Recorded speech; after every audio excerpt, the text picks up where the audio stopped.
मेरे सभी सम्मानित शिक्षक साथी व मेरे सभी सम्मानित स्नातक भाई बहनों को मेरा नमस्कार। बिहार चुनाव के बाद उत्तर प्रदेश में एमएलसी चुनाव के लिए प्रत्याशियों ने अपनी ताकत झोंक दी है। जहां बीजेपी के तमाम बड़े पदाधिकारी अपने प्रत्याशियों के समर्थन में लगातार जनसंपर्क अभियान चला रहे हैं, वहीं अटेवा के समर्थन से मैदान में उतरी अर्चना शर्मा भी बीजेपी को कड़ी टक्कर देती हुई नजर आ रही है। मेरठ सहारनपुर मंडल से अटेवा की समर्थित प्रत्याशी अर्चना शर्मा ने बीजेपी के साथ ही तमाम विपक्षी प्रत्याशियों के छक्के छुड़ा रखे हैं। आपके बुढ़ापे की लाठी के लिए, निजीकरण के खिलाफ संघर्ष के लिए अर्चना शर्मा, जो मेरठ सहारनपुर से स्नातक प्रत्याशी हैं। सहारनपुर से लेकर मुजफ्फरनगर और बुलंदशहर से लेकर नोएडा तक अर्चना शर्मा को भरपूर जन समर्थन मिल रहा है।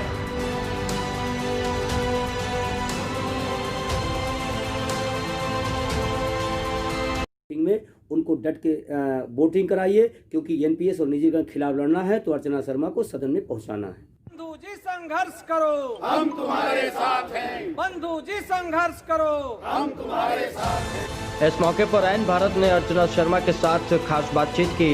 उनके मुद्दे, उनकी कल्पनाओं को लेकर भी उनसे सवालात किए गए।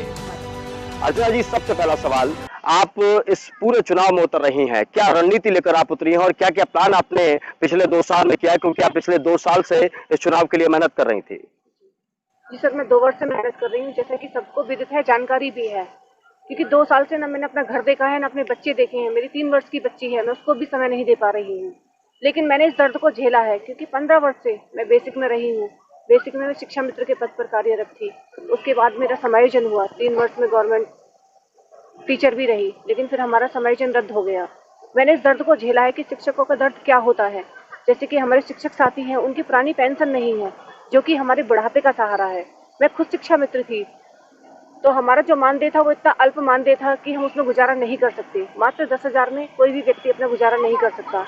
लेकिन हमने फिर भी अपने बच्चों के भविष्य के लिए, जो हमारे विद्यालय में बच्चे आते हैं, उनके बच्चों का भविष्य हमने निर्धारित किया, उनको हमने पूरा समय दिया। उसके बाद हम शिक्षक भी बने। शिक्षक बनने के बाद भी हमने अपने बच्चों के लिए काफी समय दिया। अब अगर बतौर शिक्षा मित्र आपने बड़ी भूमिका निभाई, आप बता रही हैं पूरे 15 साल आपने बतौर शिक्षा मित्र काम किया, और जब आप इस चुनाव में उतर रही हैं तो आप क्या चुनौतियां देख रही हैं आने वाले शिक्षा मित्रों के लिए, आने वाले शिक्षकों के लिए? उनके लिए क्या क्या काम आपको करने हैं, क्या क्या योजनाएं आपने बनाई है? हमारे जो शिक्षा मित्र भाई बहन है, उनका भविष्य अब अंधकार में है, क्योंकि उनकी आवाज उठाने वाला कोई नहीं है। जो हमारे शिक्षक साथी हैं, उनका भी जीवन अंधकार में है, क्योंकि इस टाइम तो उनका समय अच्छा है, क्योंकि सैलरी अच्छी मिलती है। लेकिन जो उनका बढ़ापा है, उस टाइम उनको नई पेंशन मिलेगी, जो हमारे लिए अच्छी नहीं है। उनके लिए पुरानी पेंशन ही अच्छी है।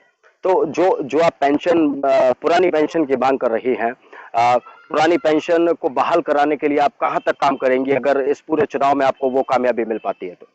सर, ये आपने क्वेश्चन बहुत अच्छा किया है। अभी 11 नवंबर को मेरा नॉमिनेशन था। मैंने एक एफिडेविट भी दिया है कि मैं विधान परिषद में पहुंचती हूं तो मैं पुरानी पेंशन का लाभ नहीं लूंगी, जब तक कि मेरे शिक्षक साथी हैं और मेरे बाकी अन्य कर्मचारी साथी हैं, उनकी पुरानी पेंशन बहाल नहीं हो जाती है। क्योंकि जो आवाज सदन से बाहर गूंजी है, वो सदन के अंदर भी गूंजनी चाहिए। जो हमारे एमएलसी आज तक बनते आ रहे हैं, उनके समय में हमारी पुरानी पेंशन चली गई और वो सदन में मौन बैठे रहे, तो मैं उनकी आवाज बनूंगी, आप आवाज, पेंशन की बहाली करूंगी। हाँ बिल्कुल, आपको आवाज बनते हुए हम भी देख रहे हैं। जब हम सहारनपुर की तरफ थे, मुजफ्फरनगर की तरफ थे, तब हम देख रहे थे कि माहौल दिखाई दे रहा था अर्चना शर्मा के लिए। आप अपने मुंह से खुद ही बताइए, इस बात का जिक्र करिए कि कितना माहौल आपको लग रहा है जो आपके पक्ष में है? सर, सहारनपुर और मुजफ्फरनगर से मुझे बहुत अच्छा रेस्पॉन्स मिल रहा है, क्योंकि मैंने वहाँ जमीनी स्तर से काम किया है। मैं हर लोगों से मिली हूँ, हर वोटर से मिली हूँ, और मेरा कोई एक मुद्दा ये नहीं है कि पुरानी पेंशन ही बहाल कराना है। जो मेरे शिक्षा मित्र भाई बहन है, उनकी स्थायी नियुक्ति की जाए। जो मेरे स्नातक भाई बहन बेरोजगार हैं, उनको रोजगार दिलाया जाए, उनको बेरोजगारी भत्ता दिलाया जाए। मैडम, एक चीज और मैं देख रहा हूँ अर्चना जी के प्रत्याशी आते हैं, चुनाव में उतरते हैं, बहुत सारी बातें करते हैं, वादे करते हैं, और जब वो चुनाव जीत जाते हैं तो तमाम चीजों को भूलकर बस कुर्सी का मजा लेते हैं। आप किस तरीके से आश्वस्त करना चाहती हैं शिक्षकों को, जो उम्मीद लगाए आपसे बैठे हैं? आप जैसे नेताओं से उन्हें उम्मीद होती है कि आप उनकी आवाज बनेंगी, तो आप कैसे आश्वस्त करना चाहती हैं? सर, मेरा कोई उद्देश्य राजनीति करने का नहीं था, लेकिन मैंने इस दर्द को झेला है। मैं जानती हूँ कि शिक्षकों का दर्द क्या होता है, मेरे बेरोजगार भाई बहनों का दर्द क्या है। तो आश्वस्त क्या, मैं पूरा विश्वास दिलाना चाहती हूँ कि मैं उनका साथ दूंगी। अर्चना जी, अगर देखा जाए तो बीजेपी इस बार एमएलसी चुनाव में बड़े मजबूत तरीके से मैदान में है। आप क्या कहेंगी बीजेपी को लेकर? सर, मैं यही कहना चाहती हूँ कि ये कोई राजनीति पार्टी का चुनाव नहीं है, ये शिक्षित लोगों का चुनाव है। शिक्षित खुद जानते हैं कि उनको वोट कहाँ करनी है। ये आप भी जानते हैं, हम भी जानते हैं और हमारे शिक्षक भाई बहन भी जानते हैं कि भारतीय जनता पार्टी ने पूरा जोर लगा दिया है। नेता क्या, मंत्री क्या, सारे चुनाव में प्रचार में उतर आए हैं, प्रचार प्रसार में उतर आए हैं। और क्या एक महिला को चुनाव में लड़ने का अधिकार नहीं है? मेरे मतदाताओं को डांटा भी जा रहा है, फटकारा भी जा रहा है, लेकिन मुझे अपने भाइयों पर विश्वास है, अपनी बहनों पर विश्वास है कि वो अर्चना शर्मा को ही सपोर्ट करेंगी, क्योंकि वो जानती है कि ये पार्टी का चुनाव नहीं है। 3.5 वर्ष हो चुके इस सरकार को, उसने हमारे लिए कुछ नहीं किया। जो हमारे रोजगार है वो सारे चले गए। जो अभी कोरोना महाकाल बीमारी फैली है, उसमें जो प्राइवेट स्कूल में जो शिक्षक हैं उनको कोई ना मानदेय दिया गया, ना कोई वेतन दिया गया, तो कोई भी, मुझे नहीं लगता कि कोई उनको सपोर्ट करेगा। अगर जिस तरीके से बीजेपी के लोग जनसंपर्क कर रहे हैं, बातचीत कर रहे हैं, बार बार बैठकों का आयोजन हो रहा है, लग रहा है थोड़े से घबराए हुए हैं आपसे। आपको लग रहा है कि हाँ, आपसे घबराए हुए हैं इसलिए इतनी सारी बैठकें की जा रही हैं? सर, ये तो आप भली भांति जानते हैं कि वो घबराए हुए, तभी तो कि मंत्री तक इस प्रचार में उतर आए।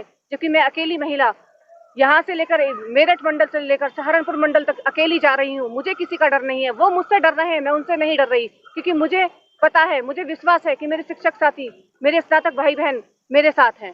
बंधु जी, संघर्ष करो, हम तुम्हारे साथ हैं।